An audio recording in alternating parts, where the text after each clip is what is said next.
شکل فارسی و آقاخوانه است دیگه، شکل درستش آقاخوانه است. بنابراین در تمام روزنامه‌های تاجیکی باید در شکل آقاخوان استفاده بوده شود، چون شکل درستی کلمه آقاخوان است نه آقاخوان و تلفظی فارسی است. بنابراین چون همه ما می‌دونیم که در زبان فارسی عموما غیر تلفظ نمی‌شود، غیری که ما دارن در شکل ق تلفظ می‌شود.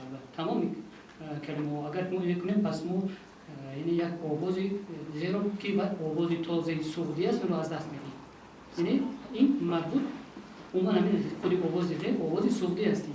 از این است که در کلمه‌های مثلا زیادی سعودی در زبان تاجیکی هستن و مثل نغز با آغاز که اینها در زبان فارسی نیستن.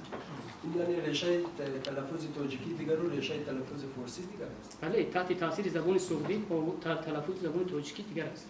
این تاثیر زبان سعودی و زبان تاجیکی خیلی زیاد است.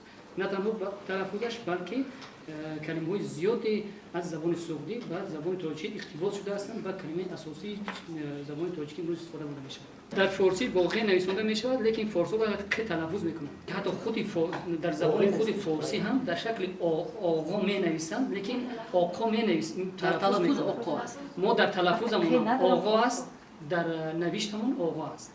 در هر دوی ما آقا از ما است.